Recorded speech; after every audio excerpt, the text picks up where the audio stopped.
Hi guys welcome to కోయట్ YouTube Telugu. ఇవాళైతే మనము కోయట్ విమానాశ్రయం కొత్త రన్వేపై పొగమంచు సందేహాలను రేకెత్తిస్తుంది.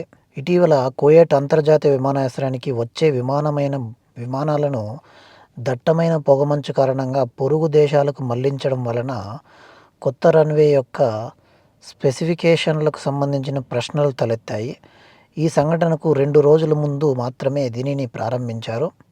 దృశ్యమానత 50 మీటర్ల కంటే తక్కువ ఉన్నప్పుడు రన్వే విమానాలను తట్టుకోగలదని డిజైన్ ఒప్పందం పేర్కొంది.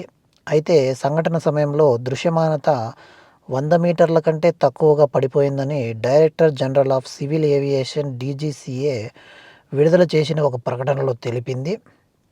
మూడవ రన్వేపై రూపకల్పన, అభివృద్ధి, శిక్షణ మరియు నిర్వహణ కోసం మార్చి 2021లో సంతకం చేయబడిన $3 మిలియన్ విలువైన కెనడియన్ కంపెనీతో డీజీసీఏ ఒప్పందంలో కోయట్ అంతర్జాతీయ విమానాశ్రయానికి CATIIP నావిగేషన్ వ్యవస్థను సరఫరా చేయడానికి ఒక ఒప్పందం కూడా ఉంది. వాతావరణ పరిస్థితుల వల్ల విమాన రాకపోకల ప్రభావం మరియు కంపెనీల మరియు రాష్ట్రాలను ప్రభావితం చేసే ఆర్థిక నష్టాలను తగ్గించడానికి దుబాయ్ మరియు అబుదాబి విమానాశ్రయాలలో కూడా ఈ వర్గం ఉపయోగించబడుతుంది. విమానాశ్రయ అప్రోచ్ మరియు ల్యాండింగ్ సిస్టమ్ను ఈ వర్గం అత్యధికంగా వాడుతున్నారు ప్రపంచంలో.